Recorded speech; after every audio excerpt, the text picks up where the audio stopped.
कि साहब गर्भवती तो होगी, अब डिलीवरी को टाइम आ रहा है।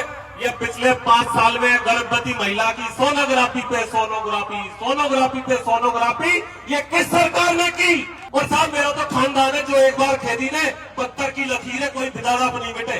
ये खानदानी गुण है यार अंदर तो। और आज भी ये कह के जा रहा हूं आपके मध्य में कि केवल कोरा भाषण देवा से काम नहीं चले।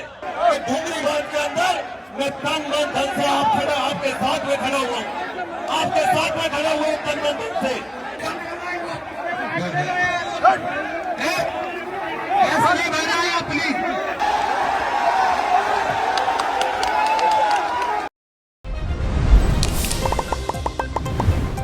आज डोंगरी बांध संघर्ष समिति और न केवल छेत्तरगांव बल्कि करौली, सवाई माधोपुर और मैं मानता हूं धौलपुर सहित पूर्वी राजस्थान के अनेक जिलों से यहां बड़ी संख्या में जनता जनार्दन बैठी हुई है।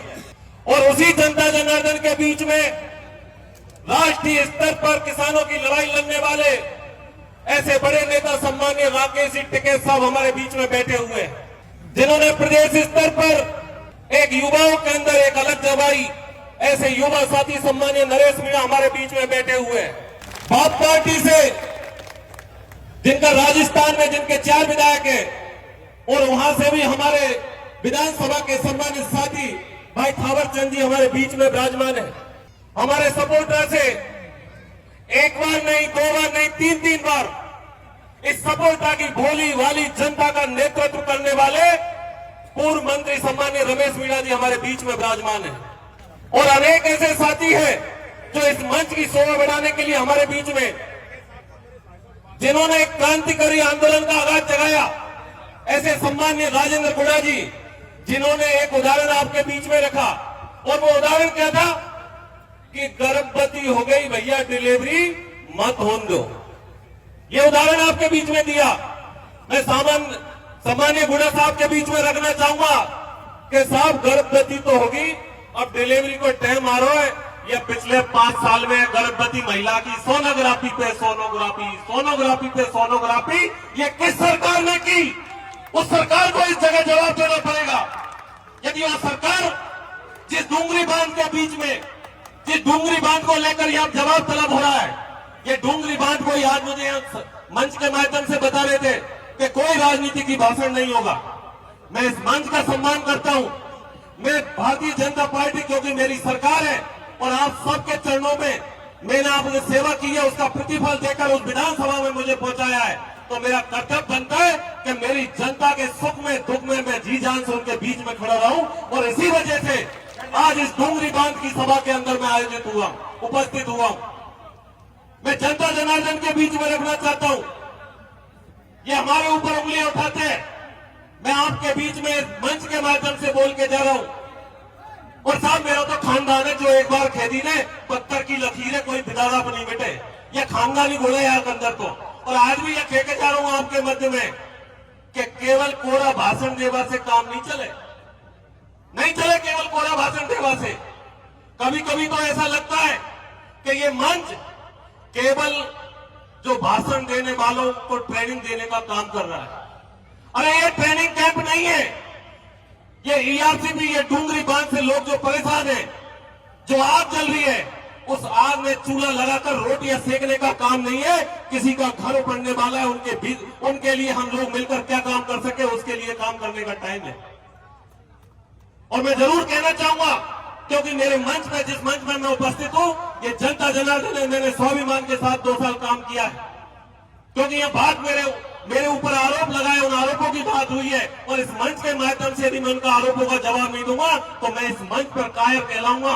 और जिस मंच पर मैं बैठा हुआ हूं उसमें जवाब नहीं दूं, ये मेरे स्वाभिमान में नहीं है। इसलिए मैं सम्मानित श्रोता बंधुओं, 2 साल के अंदर आप याद करो उस करणपुर की घाटी को। इसी जोली गांव से एक पीर पैदा हुआ जिसका नाम रंगजी बाबा था। उस रंगजी बाबा ने 1993 के अंदर स्वर्गीय भैरव सिंह शेखावत को बुलाया करणपुर के अंदर, और करणपुर के अंदर बुलाकर इस सपोर्टा की पहचान करवाई कि ये डांग क्षेत्र है जिसमें मेरे नुमाइंदे पड़े हुए हैं। और तब तत्कालीन मुख्यमंत्री स्वर्गीय भैरव सिंह शेखावत ने 56 लाख रुपए देकर उस घाटी का निर्माण करवाया। मैं अपने आप में गर्व करता हूं कि मैं उस पार्टी का सदस्य हूं जिसके मुख्यमंत्री ने 33 साल के बाद में फिर से उसी घाटी के लिए 50 करोड़ रुपए की सौगात दी है, जो उस घाटी पर चढ़कर हमारा नुमाइंदा ऊपर की तरफ आएगा। सम्मानीय भाषण दे रहे थे। आपने क्या किया 15 साल तक? गरीब जनता को लड़ाने का काम किया आपने। मैंने 2 साल के अंदर किसी भाई से भाई में प्रेम फैलाने का काम किया है। विरोध करने से काम नहीं चलेगा, सब सुनना पड़ेगा आप लोगों को, सब सुनना पड़ेगा आप लोगों को। जिसके बारे में बोलते हो आप, जिसके बारे में बोलते हो, ये डूंगरी बांध के लिए बोल रहे हो आप लोग। मैं आपको बताना चाहूंगा कि डूंगरी बांध के अंदर मेरी जो स्थिति है और मेरी जो स्थिति है, यह राजनीतिक भाषण नहीं। आप लोगों ने पहले जब आपको खड़ा होना चाहिए, जो आरोप लगा रहे हैं उनका आरोपों का जवाब किस तरह देना है, उस आरोप के लिए आपको खड़ा होना चाहिए। आपको इस बात के लिए खड़ा होना चाहिए और आपको इस बात के लिए खड़ा होना चाहिए कि डूंगरी बांध में आपसे पहले भी कहा और मैं आज भी कह रहा हूं कि डूंगरी बांध के अंदर मैं तन मन धन से आपके साथ में खड़ा हुआ, आपके साथ में खड़ा हुआ तन मन धन से। लेकिन आप लोग जिस तरह के आरोप लगाए इस मंच के अंदर जिस तरह के आरोप लगाए आपने, आपको इस बात को समझना पड़ेगा कि डूंगरी बांध संघर्ष समिति है, जिनके लोगों से मैंने लगातार 3 दिन से मैं बात कर रहा हूँ। उन लोगों से कहा मैं कि माननीय मुख्यमंत्री जी, माननीय सिंचाई मंत्री जी, निर्णय होगा, उस निर्णय से आप संतुष्ट नहीं है तो आपको विधायक आपके साथ में खड़ा रहेगा, यह आपको मैंने विश्वास दिलाया था। लेकिन जिस कार्यक्रम के अंदर हम उपस्थित हुए, उस कार्यक्रम के अंदर मेरे नेता के खिलाफ कोई गाली देगा, उसको हम लोग बर्दाश्त नहीं करेंगे। ये बिल्कुल कभी कहने की बात है, ये हम सबको बता रहा हूँ। डॉक्टर जवाहरलाल के बारे में आप बात करते हो, आपको शर्म आनी चाहिए। आपका खुद का पता नहीं कब किस तरह में बैठते हो, कब किस तरह में बैठते हो। तो राजस्थान के नेता के बारे में बात करते हो, आपको आगे बढ़ना चाहिए। मैं इस बात को कभी बर्दाश्त नहीं करूंगा कि मेरे नेता के खिलाफ आप बात कर रहे हो, ये कभी बर्दाश्त नहीं होगा। ऐसा नहीं बना है प्लीज।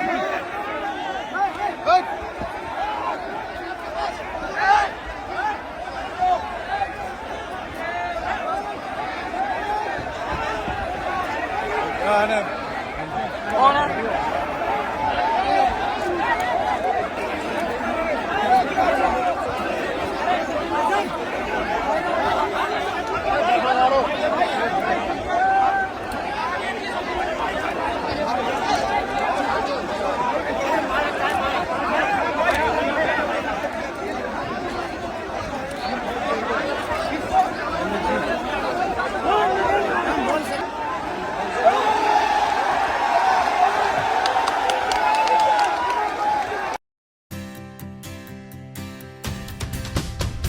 झलको